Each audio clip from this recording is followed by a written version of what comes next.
কলকাতা মুর্শিদাবাদে হুমায়ুন কবির নামে একজন নবীর প্রেমিক, একজন আল্লাহর বান্দা, তিনি বাবরি মসজিদ তিনি আজকে সেখানে উদ্বোধন করলেন। তিনি বাবরি মসজিদ করবেন।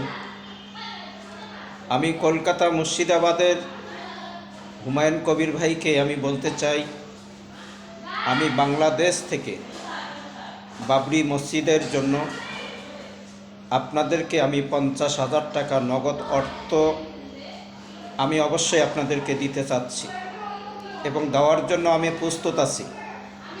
যেহেতু আপনি বাবরি মসজিদ করবেন, আল্লাহর ঘর করবেন, যেহেতু আপনি একজন নবীর প্রেমিক এবং রাসূলের প্রেমিক, তা আপনার পাশে এটা দাঁড়ানো আমার ইমানি দায়িত্ব।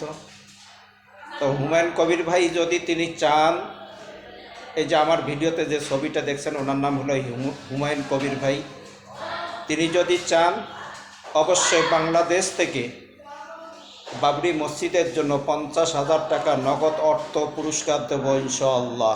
ভিডিওটা ভালো লাগলে দ্রুত শেয়ার করে দিবেন।